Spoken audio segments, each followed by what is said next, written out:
और भाभी पता नहीं यहाँ पर हैं या घर पर हैं, जहां भी हो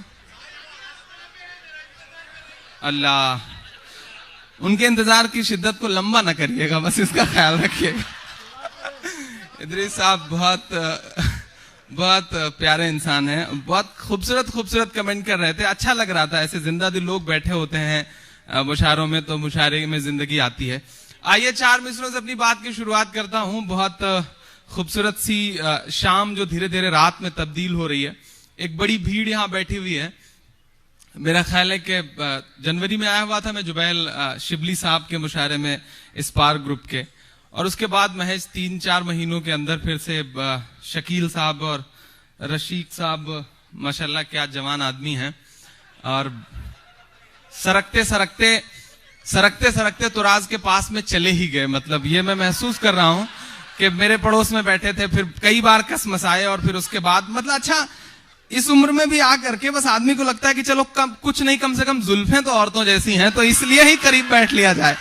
मतलब ये अजीब आदमी है, अल्लाह इन्हें सलामत रखे। कल से जब से मिला हूं मैं इनसे, इमरान भाई ये वाला रोमांटिक वाला सुनाना, ये वाला सुनाना, ये वाला सुनाना। तो मैंने पूछा कि चच्ची कहां पर हैं, तो उन्होंने बताया वो इस समय लखनऊ में है। मैंने कहा तभी आपके अंदर से इतनी आवाज निकल रही है, वरना हिम्मत नहीं थी आप में। तो बहुत जिंदा दिल आदमी है। अल्लाह ये शाम थोड़ी सी और बेहतर हो सके, मैं कोशिश करता हूँ 3-4 महीनों में फिर से वापसी आप सबकी मोहब्बतों के बीच। ये बिहार अंजुमन की कोशिशें, और आने का सिर्फ एक छोटा सा जैसे होता है मकसद भी ऐसा था, और बात भी ऐसी आन पड़ी थी कि पिछले दिनों जब मैं शिबली भाई के प्रोग्राम में आया हुआ था, तो उस वक्त बिहार अंजुमन के बहुत सारे दोस्त मिले, और मेरे कॉलेज का कंस्ट्रक्शन चल रहा था, तो उन्होंने खुद से पहल करके कहा कि इमरान भाई हम कुछ कंट्रीब्यूट करना चाहते हैं, हम चाहते हैं कि उसका एक हिस्सा बने। फिर जब इन्होंने ये प्रोग्राम प्लान किया कि डाइन टू एजुकेट, बच्चों के लिए एक प्रोग्राम, तो मैंने कहा कि मैं इस प्रोग्राम का हिस्सा बनना चाहता हूं, और खुद से मैंने पहल करके मैंने कहा मैं आऊंगा इंशाल्लाह आपके प्रोग्राम में, मैं आपके बीच में हाजिर हूं। ये आपकी मोहब्बतें हैं। 4 मिसरों से अपनी बात की शुरुआत करता हूं, जिन चीजों के लिए या तो बहुत बदनाम हूं या बहुत मशहूर हूं। शुरू करता हूं 4 मिसरों से अपनी बात। जी मोहब्बतें। खुदकुशी कर रहा किसान मगर, आप पहुंच जाएंगे, आप बहुत समझदार बड़े पढ़े लिखे लोग हैं, पढ़ता हूं सुनेगा। खुदकुशी कर रहा किसान मगर, उनको दौरों से कहां फुर्सत है। मैं बिल्कुल नाम नहीं लूंगा, आप सब पहुंच जाएंगे, आप बहुत समझदार लोग हैं। खुदकुशी कर रहा किसान मगर, अजीब अजीब मंजर देख रहा ये देश। एक प्रधानमंत्री मिले थे, साइलेंट मोड पर थे, एक साहब हैं फ्लाइट मोड पे रहते हैं, नीचे ही नहीं उतरते हैं जमीन में। और कभी कभी तो मुझे हैरत होती है कि सोशल मीडिया पे उनकी ऐसी भी तस्वीरें शेयर होती हैं कि वो दूरबीन लेकर के तलाश रहे हैं कि दुनिया में कौन सा मुल्क बच गया है जहां जाया जा सके, और अगर यही रफ्तार रही तो कुछ दिनों में कुछ नए मुल्क बनाने पड़ेंगे उनके घूमने के लिए। मतलब कमाल, अल्लाह कमाल के इंसान है। पढ़ता हूं सुनिएगा। खुदकुशी कर रहा किसान मगर, उनको दौरों से कहां फुर्सत है। जी तो कहता है चीख कर कह दूं, जी तो कहता है चीख कर कह दूं, ऐसी सरकार तुझ पे लानत है, ऐसी सरकार तुझ पे लानत है। और कितना अभिमान कर रहा है वो, कितना अभिमान कर रहा है वो, सब पे एहसान कर रहा है वो, सब पे एहसान कर रहा है वो। देश डूबा है कर्ज में लेकिन, देश डूबा है कर्ज में लेकिन, दान पर दान कर रहा है वो, दान पर दान कर रहा है वो, दान पर दान कर रहा है वो। बहुत शुक्रिया, बहुत मोहब्बतें। पीछे अभी भी जो खाने पीने का सिलसिला चल रहा है, अगर हो सके तो प्लीज उसे बंद कर दें, क्योंकि हम उत्तर प्रदेश के लोग हैं, खुद भूखे हो तो जल्दी किसी को खाते पीते नहीं देख पाते। ये एक बहुत बड़ी दिक्कत है। अच्छा, ये सच है कि मैं भूखा हूं, तो मुझे लग रहा है कि पीछे कोई खाता रहे और मैं यहां चिल्लाता रहूं तो अच्छा नहीं रहेगा। बेहतर होगा कि वो सिलसिला बंद कर दिया जाए। और इधर से रशीक साहब और शकील साहब, अंदलीब साहब, इन सारे लोगों, जिया साहब, इन सारे लोगों की मोहब्बतें आपके बीच हाजिर हो। 4 मिसरे और पढ़ता हूं।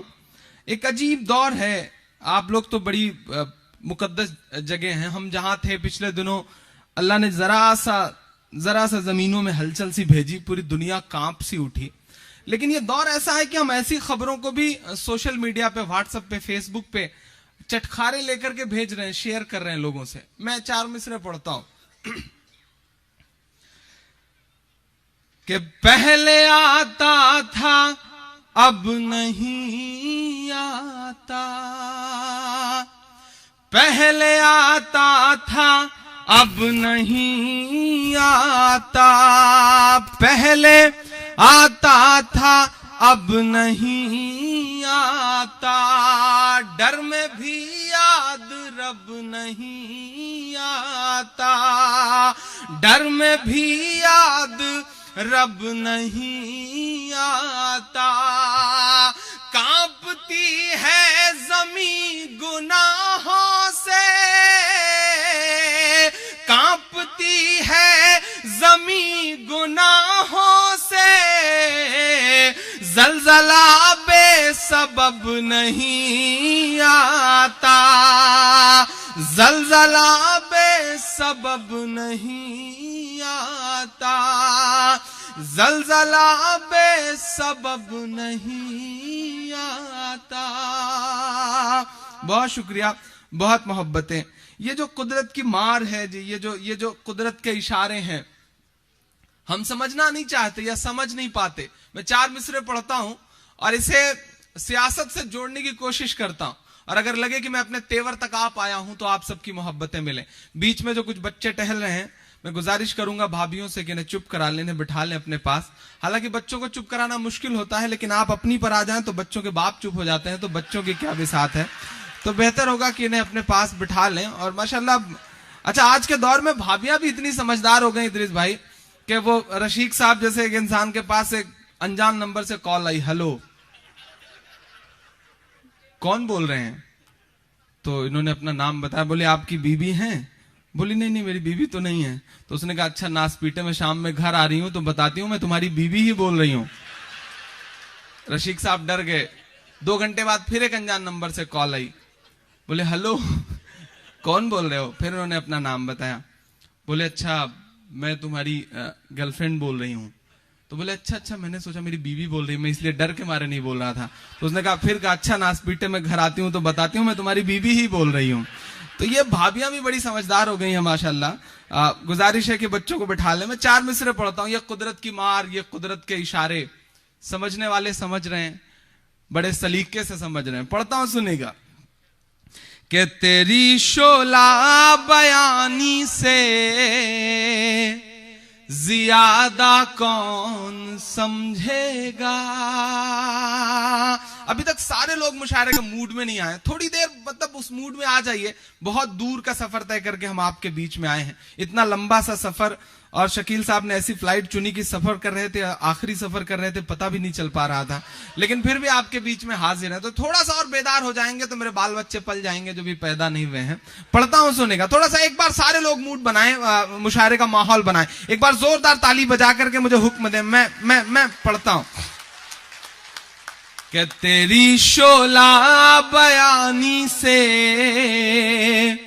ज्यादा कौन समझेगा, लहू का रंग पानी से ज्यादा कौन समझेगा, लहू का रंग पानी से ज्यादा कौन समझेगा।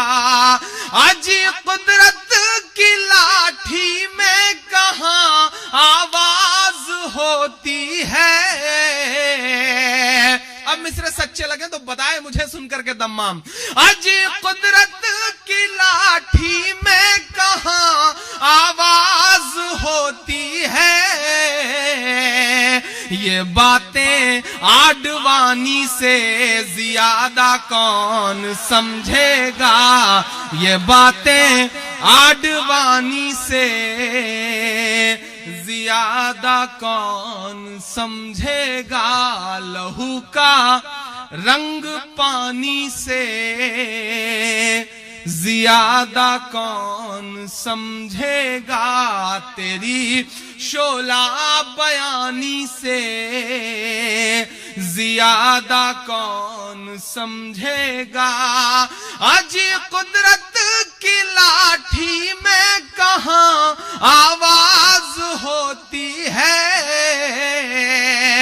ये बातें आडवाणी से ज्यादा कौन समझेगा। ये बातें आडवाणी से ज्यादा कौन समझेगा। और बुढ़ापा क्या खरीदा है, जवां मर्दी खरीदो तुम। बोली लग रही है देश में, कपड़ों की बोली लग रही है, उतारे गए कपड़े की बोली लग रही है। और एक ऐसा फिक्स मैच है कि बोली लगते लगते कई करोड़ में पहुंच जा रही है। कुछ दलाल हैं जो पहले से फिक्स हैं, उन्हें यही काम करना है। लेकिन मुझे हैरत तो यह है कि एक उतरन के लिए करोड़ों की बोली लगाने वाले लोग उस वक्त कहां गायब हो जाते हैं जब छत्तीसगढ़ में बीएसएफ और सीआईएसएफ के मारे गए जवानों की वर्दियां कूड़े के ढेर में पड़ी रहती हैं। मैं मिसरे पढ़ता हूं। अजब सी बेहिसी है उसका दामन नम नहीं होता। इस पूरे खेल का जो मुखिया है, जो सरगना है, अजब सी बेहिसी है उसका दामन नम नहीं होता कि उसके फेंकने का सिलसिला भी कम नहीं होता। अजब सी बेहिसी है उसका दामन नम नहीं होता कि उसके फेंकने का सिलसिला भी कम नहीं होता। जो कल तक कुत्ते के पिल्लों का भी मातम मनाता था, जो कल तक कुत्ते के पिल्लों का भी मातम मनाता था, उसे अब सैनिकों की मौत पर भी गम नहीं होता। उसे अब सैनिकों की मौत पर भी गम नहीं होता कि बुढ़ापा क्या खरीदा है, जवां मर्दी खरीदो तुम। उस कारोबारी के नाम जिसने पता नहीं उसमें कौन से सुरखाब के पर्दे के लिए करोड़ रुपए लगाए, 4 करोड़ समथिंग। मैं उसके नाम में मिसरे करता हूं कि बुढ़ापा क्या खरीदा है, जवां मर्दी खरीदो तुम। वतन के चाहने वालों की हमदर्दी खरीदो तुम। वतन के चाहने वालों की हमदर्दी खरीदो तुम। सियासी शख्स की उतरन को लेने से तो बेहतर है, अब छू जाए बात तो मेरा साथ देना। सियासी शख्स की उतरन को लेने से तो बेहतर है वतन पर मरने वाले शख्स की वर्दी खरीदो तुम। वतन पर मरने वाले शख्स की वर्दी खरीदो तुम। वतन पर मरने वाले शख्स की वर्दी खरीदो तुम। और तुम्हारी भूल थी तुमको वतन ने माफ कर डाला। अजीब खुशफहमी पाले हुए इंसान, इतनी खुशफहमी पाले हैं साहब कि कभी कभी वो भाषण देते रहते हैं शिबली भाई, तो ऐसा लगता है कि भाषण में वो ये कहना चाह रहे हैं कि मैं चाहता तो प्रधानमंत्री तो मैं पंडित जवाहरलाल नेहरू से पहले भी बन सकता था, लेकिन मैं तो ये सोच के प्रधानमंत्री नहीं बना कि चाय कौन बेचेगा। इतनी खुशफहमी पाले हुए इंसान। मैं मिसरे पढ़ता हूं और अगर लग जाए कि सच्ची बात है तो मेरी शायरी कैसी है मुझे उस पर कोई तबसरा नहीं करना, लेकिन मेरी हिम्मत के लिए मेरा साथ जरूर दीजिएगा। मैं पढ़ता हूं जब हुकूमत बदली, निजाम बदला, तो कहा गया कि इमरान साहब अब लहजा नर्म कर लीजिए, तेवर थोड़े ढीले कर लीजिए, क्योंकि वक्त बदल चुका है। तब हमने बड़ी हिम्मत से कहा था कि जो कहते हैं इस आंधी में पर ना तोला जाएगा, जो कहते हैं इस आंधी में पर ना तोला जाएगा, जो इस बात पे खुश हैं हमसे लब ना खोला जाएगा, उनसे कहो हम तूफानों से डरने वाले लोग नहीं, कातिल को मरते दम तक कातिल ही बोला जाएगा, कातिल को मरते दम तक कातिल ही बोला जाएगा, कातिल को मरते दम तक कातिल ही बोला जाएगा। कि तुम्हारी भूल थी तुमको वतन ने माफ कर डाला। एक इलेक्शन हुआ, पढ़ता हूं सुनिएगा। तुम्हारी भूल थी तुमको वतन ने माफ कर डाला, तुम्हें ये लग रहा था तुमने सब इंसाफ कर डाला, तुम्हें ये लग रहा था तुमने सब इंसाफ कर डाला। दिखावे के लिए जो हाथ में झाड़ू उठाई थी, दिखावे के लिए जो हाथ में झाड़ू उठाई थी, उसी झाड़ू ने दिल्ली में तुम्ही को साफ कर डाला, उसी झाड़ू ने दिल्ली में तुम्ही को साफ कर डाला। अभी ऐसा लग रहा है उस मूड में आप आ नहीं पाए हैं, जैसा जैसा सुनने के लिए आप बदनाम हैं या मशहूर हैं। थोड़ा सा आप सब भी उस मूड में आए। जी जी, बस थोड़ा सा आप सब और बेदार हो। जो अगली सफों में जो लोग बैठे हैं, मैं जानता हूं कि ये बड़े लोग हैं और बड़े लोग जल्दी कोई काम खुद नहीं किया करते हैं। बहुत सारे काम है जिसे करवाने के लिए घर पे नौकर रखा करते हैं, लेकिन आज मैं जानता हूं कि आज अपने दायरों से निकल करके आप आए हैं, आप अपनी खोल से बाहर निकल करके आए हैं। तो आज दाद देने के लिए और ताली बजवाने के लिए तो कोई नौकर आप लोगों ने रखा नहीं है। आज कोशिश करिए कि आप सब भी थोड़ा सा दाद वाद दे सकें तो अच्छा रहेगा। मैं हिम्मत कर रहा हूं, मैं कोशिश कर रहा हूं और आपसे दुआ मांगता हूं। पढ़ता हूं, सुनेगा। तुम्हारी भूल थी तुमको वतन ने माफ कर डाला, तुम्हें ये लग रहा था तुमने सब इंसाफ कर डाला, तुम्हें ये लग रहा था तुमने सब इंसाफ कर डाला। बहुत बदल रहा है बिहार माशाल्लाह। ये बैनर देखिए, इसे देख के लगता है कि वाकई बिहार कितना बदल रहा है। वरना बिहार तो वो बिहार हुआ करता था साहब कि एक साहब बिहार गए दावत में अपने रिश्तेदार के घर, तो रिश्तेदार बड़े माशाल्लाह रशीक साहब जैसे जबरदस्त चौधरी टाइप के आदमी थे, अंदर से बंदूक लेके निकले। रिश्तेदार को देखते ही हवा में 2 फायर किया, तो वो रिश्तेदार डर गया, बोला चौधरी साहब ये क्या कर रहे हैं? बोले कुछ नहीं, नौकर को 2 चाय का ऑर्डर दे रहा हूं। तो ये बिहार हुआ करता था माशाल्लाह। लेकिन बिहार बदला कितना है। बिहार के बदलने के नाम एक बार जोरदार ताली बजाए। अल्लाह करे ये बदलाव आगे भी दिखाई पड़े। और मैं सैल्यूट करता हूं जनता परिवार को जो मिल करके लड़ने की एक मुहिम उन्होंने शुरू की है। अगर अगर अगर अगर इस आंधी को आपने बिहार में रोक लिया तो इंशाल्लाह उसके बाद आंधी जो है वो हवा में तब्दील हो जाएगी। ये वादा है आप लोगों से। लेकिन बिहार को थोड़ी सी ताकत दिखानी पड़ेगी। दिल्ली ने फैसला कर दिया है, बिहार उस पर मुहर लगा दे तो इंशाल्लाह उत्तर प्रदेश जो है वो ताबूत में आखिरी कील होगा। ये वादा कर रहा हूं। पढ़ता हूं, सुनेगा। तुम्हें ये लग रहा था तुमने सब इंसाफ कर डाला, तुम्हारी भूल थी तुमको वतन ने माफ कर डाला। दिखावे के लिए जो हाथ में झाड़ू उठाई थी,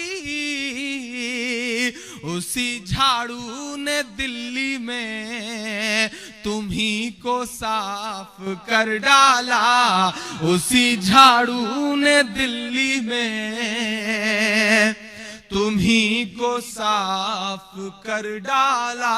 और किसी भी मौलवी से या के साधु से न छूटेगा। बहुत बहुत दर्द है इन मिसरों में, लेकिन हिम्मत करता हूं आपके सामने इन मिसरों को गाने की। कि किसी भी मौलवी से या के साधु से न छूटेगा, मदारी के किसी करतब से जादू से न छूटेगा, मदारी के किसी करतब से जादू से न छूटेगा। सफाई कर रहे हो तो जरा दामन की भी कर लो। पहुंच जाए वहां तक, मेरा मिसरा वहां तक पहुंचे। दिल्ली में अपने एसी कमरों में सोए हुए, बड़ी मुश्किल से तो वो दिल्ली में रहा करते हैं।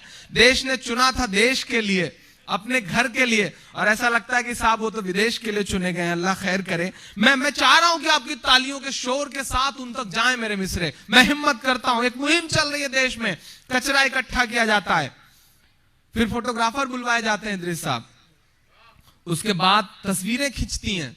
कभी कभी तो बड़ी साफ सुथरी सड़क पर हरी हरी पत्तियां तक बिखेर दी जाती हैं।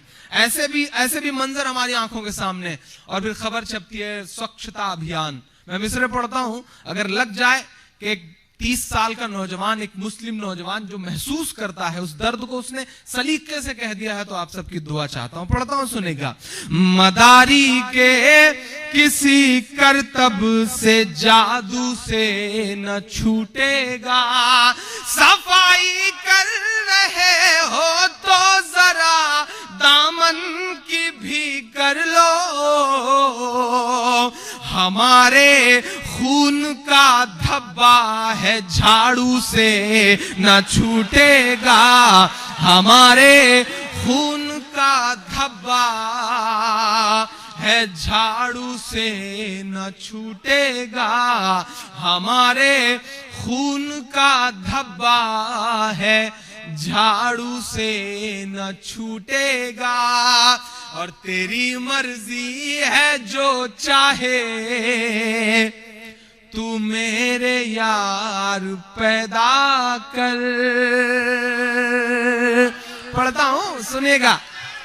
अजीब अजीब नागफनी के जैसे कुकुर मुत्ते उगाए हैं हमारे देश में। टीवी चैनलों पे तो ऐसी ऐसी तस्वीरों वाले चेहरे बयान देते रहते हैं, ये पैदा करो वो पैदा करो, कि अगर उनकी शक्लें बच्चों को दिखा दो तो बच्चे डर जाएं। ऐसी ऐसी शक्लों के लोग हैं और ऐसी ऐसी डायने हैं, अल्लाह खैर करे। मैं नाम नहीं लूंगा, बहुत समझदार लोग। और एक साहब तो हैं कि मैं मतलब एक बड़ी हिम्मत के साथ ये बात कह रहा हूं, मेरी हिम्मत के लिए मेरा साथ देना। एक साहब है जो कहते हैं कि मस्जिद कोई धार्मिक स्थल नहीं होता, उसे जब चाहे तब तोड़ दिया जाए। उनका नाम है सुब्रमण्यम स्वामी। मैंने उनका एक नया नामकरण संस्कार किया है, आप मुहर लगा देंगे तो इंशाल्लाह आज के बाद उनका यही नाम रहेगा। मैंने उनका नया नामकरण संस्कार किया है। अब मैं उन्हें सुब्रमण्यम स्वामी नहीं बल्कि सुअरमण्यम स्वामी कहता हूं।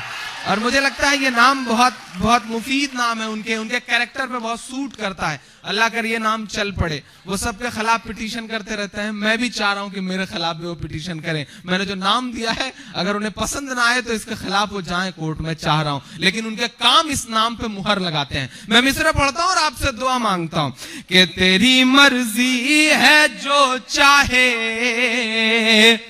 तू मेरे यार पैदा कर। और अब अगले मिसरे में मजा आ जाए तो मेरा साथ देना। तेरी मर्जी है जो चाहे तू मेरे यार पैदा कर, भले ही चाय वाला या के चौकीदार पैदा कर, भले ही चाय वाला या के चौकीदार पैदा कर। बड़ी हैरत है वो खुद एक भी पैदा न कर पाए।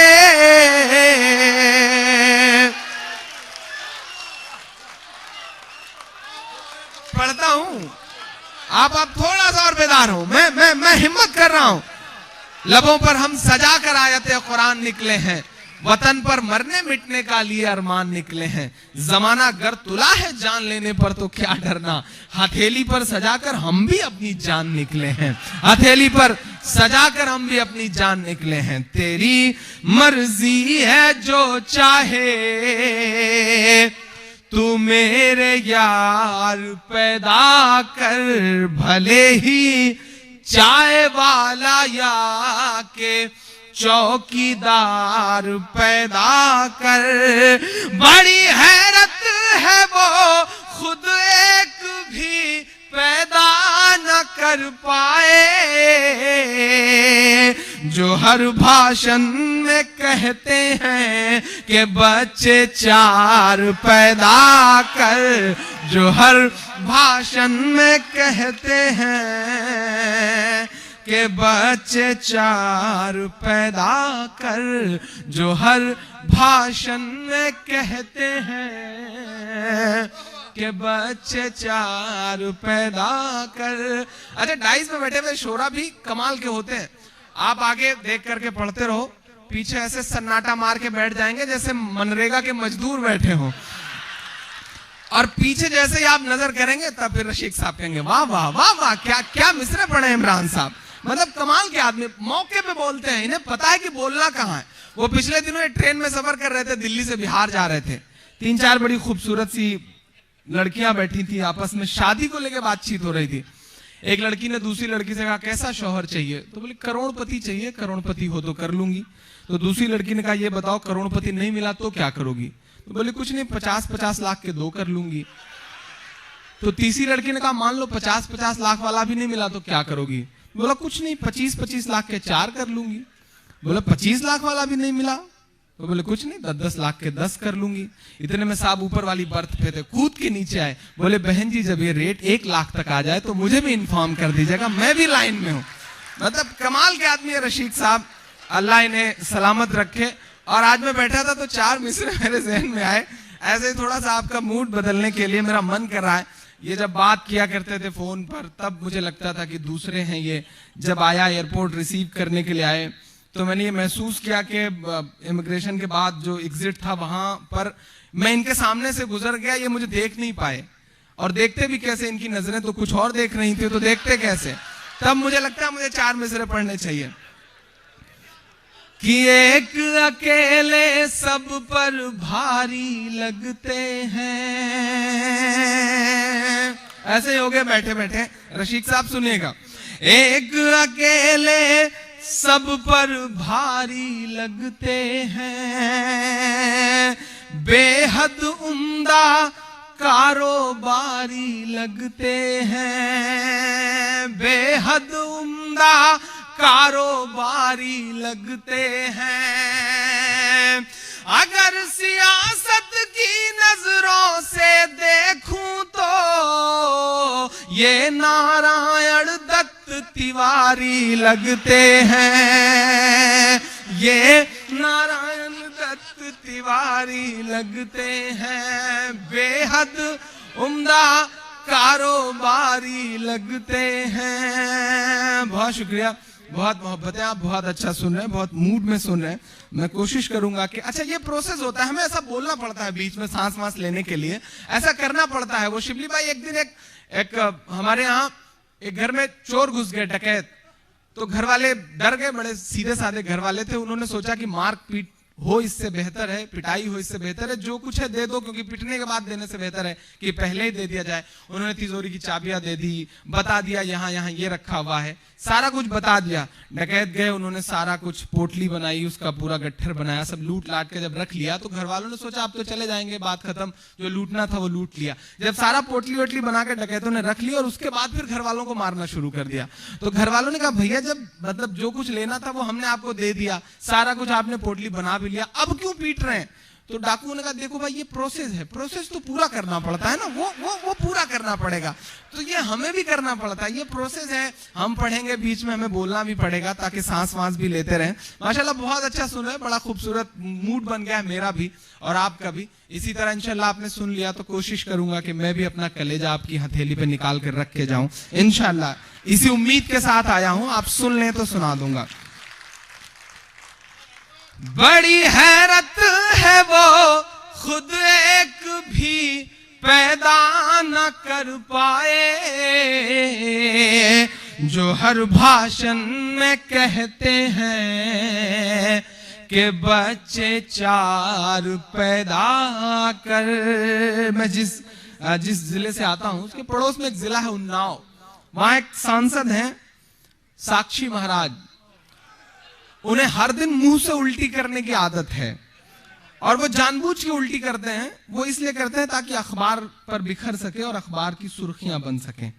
मैं 4 मिसरे पढ़ता हूं, उनका हालिया बयान था कि मदरसों में ऐसा, मदरसों में वैसा।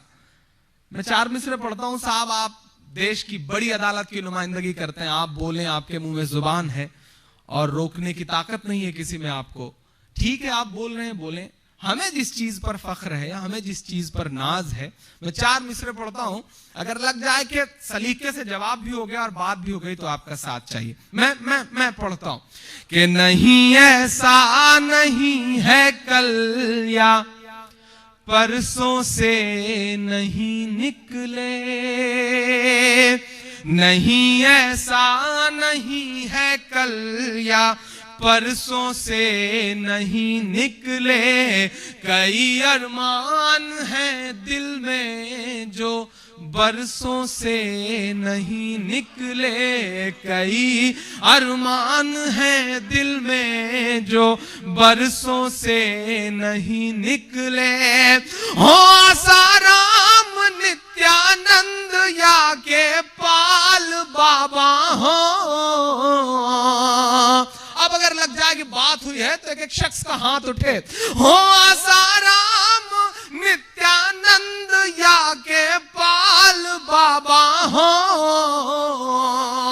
खुदा का शुक्र है ये सब मदरसों से नहीं निकले, खुदा का शुक्र है ये सब मदरसों से नहीं निकले, कई अरमान हैं दिल में जो बरसों से नहीं निकले, कई अरमान हैं दिल में जो बरसों से नहीं निकले। और साक्षी महाराज जी, ये किसने कह दिया तुमसे कि इनका बम से रिश्ता है, ये किसने कह दिया तुमसे कि इनका बम से रिश्ता है, बहुत हैं जख्म सीने में फकत मरहम से रिश्ता है, बहुत हैं जख्म सीने में फकत मरहम से रिश्ता है। वो तुम हो जो तिजारत करते हो बारूद की साहब, वो तुम हो जो तिजारत करते हो बारूद की साहब, ये हैं ईमान वाले इनका बस जमजम से रिश्ता है, ये हैं ईमान वाले इनका बस जमजम से रिश्ता है, ये हैं ईमान वाले इनका बस जमजम से रिश्ता है। और 4 मिसरे जो मेरे यकीन से जुड़े हैं, जो मेरे ईमान से जुड़े हैं, और यहाँ बड़ी तादाद में भटकल के लोग भी बैठे हैं। मेरा मन है कि मैं वो 4 मिसरे पढ़ूं, क्योंकि मैं इन 4 मिसरों की वजह से बहुत जाना पहचाना गया। मैं वो मिसरे पढ़ता हूं, उसके बाद एक नई नज़्म आपको सुनाता हूं।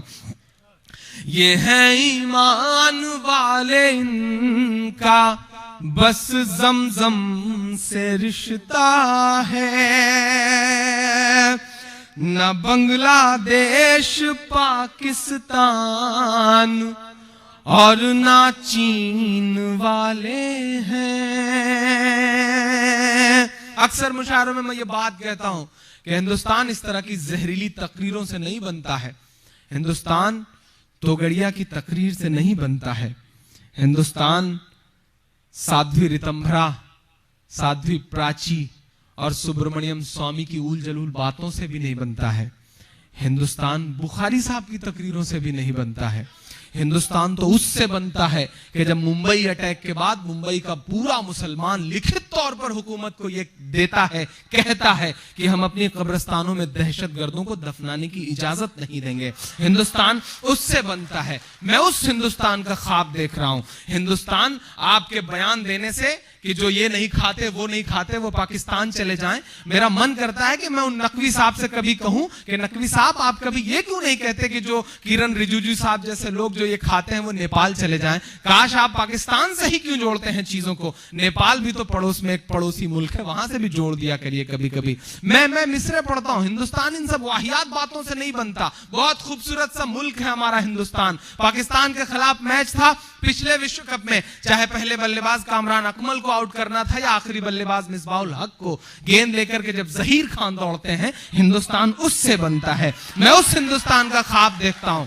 और तुम कितने भी इल्जामात लगा लो, इस विश्व कप को भी उठा करके देखोगे तो पहले मैच से लेकर के सेमीफाइनल तक पहुंचाने वाला शख्स कोई और नहीं, वो मोहम्मद शमी था। मैंने तो बड़ी हिम्मतों से कहा था कि आपके आंसुओं की नमी बन गए, आपके आंसुओं की नमी बन गए, हम वफाओं की एक सरजमी बन गए। शक की सुइयां मुड़ी जब हमारी तरफ, वो थे हम जो मोहम्मद शमी बन गए, वो थे हम जो मोहम्मद शमी बन गए। मैं ये मिसरे पढ़ता हूं, मेरे ईमान से जुड़े हुए मिसरे हैं कि न बंगला देश पाकिस्तान और ना चीन वाले हैं, वतन से प्यार है ईमान, हम उस दीन वाले हैं। मैं उस मुकद्दस सरजमीन पे खड़ा हूं जहां बैठ करके आज से 1400 साल पहले हमारे मुल्क की तरफ इशारा करके हुजूर अकरम सल्लल्लाहु अलैहि वसल्लम ने कहा था कि मुझे इस तरफ से ठंडी हवाएं आती हैं। मैं उस मुकद्दस सरजमीन पर खड़ा हूं। मैं मिसरे पढ़ता हूं, न बांग्लादेश पाकिस्तान और ना चीन वाले हैं, वतन से प्यार है ईमान, हम उस दीन वाले हैं। हमारे तार को मत जोड़िए यासीन भटकल से, हमारे तार को मत जोड़िए यासीन भटकल से। हम ऐसे लोग हैं जो सूरह यासीन वाले हैं, हम ऐसे लोग हैं जो सूरह यासीन वाले हैं, वतन से प्यार है ईमान, हम उस दीन वाले हैं, वतन से प्यार है ईमान, हम उस दीन वाले हैं। बहुत शुक्रिया। एक बिल्कुल नई सी नज़्म सुनाने का मन है जिसे आज ही कहा मैंने, लेकिन जी हाँ वो सुनाऊंगा। वो आखिर तो वहीं से मामले को खत्म करना है, पहुंचना तो वहीं पर है। आप समझ रहे हैं मैं नया सुनाने के मूड में हूँ, सब सुना दूं इंशाल्लाह। बहुत देर, मैं इतनी जल्दी जाने वालों में से थोड़ी हूँ। मैं तो ये सोच करके आया हूँ कि इंशाल्लाह बहुत देर आपकी खिदमत करनी है। जी अच्छा, ये सामने से आवाज आई कि बिहार पे शकील साहब बड़े समझदार आदमी है माशाल्लाह, इन्हें 5 रुपए में 50 रुपए का काम लेने का हुनर आता है। ये सोच रहे हैं कि एक ही बार में इतनी तारीफ करवा लो बिहार की कि अगली बार बुलाने का कोई मौका ही न रह जाए। माशाल्लाह बिजनेसमैन आदमी। अच्छा, बिहार का आदमी जैसा भी हो, जहां भी हो, अपने आप में वो कमाल ही रहता है। बिहार के एक वकील साहब हमारे इलाहाबाद हाईकोर्ट में प्रैक्टिस करते हैं साहब, कमाल के आदमी है और कमाल का जवाब देते हैं। वो बैठे हुए थे ताड़ में कि कोई मुवक्किल फंसे, जैसा कि अमूमन वकील ऐसा क्या करते हैं, वो कोई कहीं के भी हो। तो एक मुवक्किल आया, बड़ी मुश्किल से, एक बड़ा मुकदमा था, फंसा, बातचीत तय हो गई, ये बाकी चलो मैं बरी करवा दूंगा तुम्हारे गुनहगार को, तुम्हारे आदमी को। तो मुवक्किल भी आजकल बड़े समझदार हो गए, उन्हें लगता है फीस पूछो, फीस से पता चलेगा कि वकील का स्टैंडर्ड क्या है। तो उन्होंने उससे फीस पूछी, तो उन्होंने वकील साहब ने बताया 5000 रुपए लूंगा। तो मुवक्किल को लगा यार इतने सस्ते में ये कत्ल का मुकदमा है, कैसे बरी करा देगा।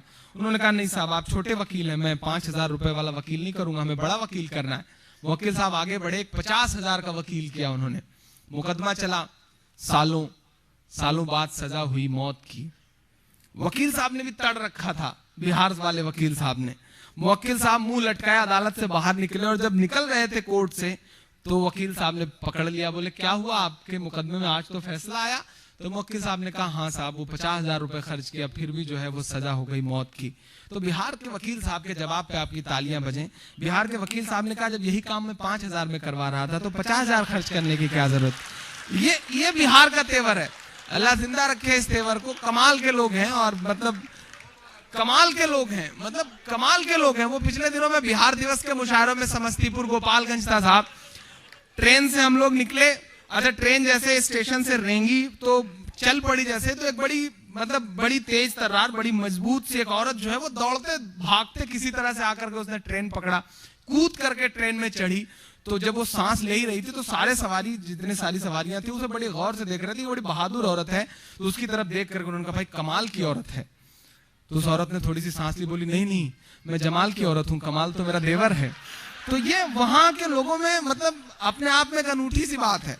अल्लाह सलामत रखे इस शहर को, उस सूबे को, अल्लाह उसकी जिंदा दिली को सलामत रखे। बहुत बहुत अच्छे लोग हैं, बड़े प्यारे लोग हैं। मैं हाय हाय हाय, कितना पाँव में छाले पड़े हुए इनके, अल्लाह इनके पाँव के छालों को सलामत रखे। और अच्छा गुजराती भी बैठे हुए हैं, माशाल्लाह।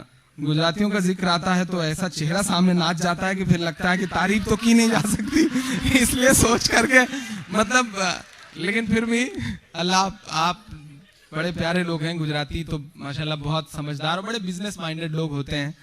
अल्लाह इनकी मोहब्बतों को सलामत रखे। फाफड़ा और पता नहीं क्या क्या नाम भी लो तो लगता है जैसे मिसाइल बरसा रहे हो, खाने का नाम भी ऐसा है जैसे रॉकेट बरसाया जा रहा हो।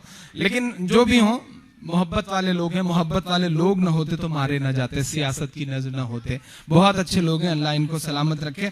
आइए, एक गुजरात का जिक्र चल पड़ा है, गुजराती का जिक्र चल पड़ा है, पूरी दुनिया टकटकी लगाए उनकी तरफ देख रही है, अच्छे दिन के जुमलों की तरफ। उनसे एक पत्रकार ने पूछ लिया कि साहब अच्छे दिन का जो वादा था वो आएंगे कि नहीं आएंगे, तो उन्होंने कोई जवाब नहीं दिया, बस इतना ही कहा कि जो फेयर एंड लवली वाले कहते हैं कि गोरा हो जाएगा, तो आज तक गोरा हुआ क्या कोई? तो पत्रकार बेचारा चुप हो गया। तो ये गुजराती लोग हैं। मैं एक नज्म नहीं सुनाऊं उससे पहले वो आपने याद दिला दी, तो मेरा मन है कि वो थोड़ा सा मूड आपका बन जाए। एक नज्म का एक, अच्छा हैदराबाद भी आया हुआ है, चलिए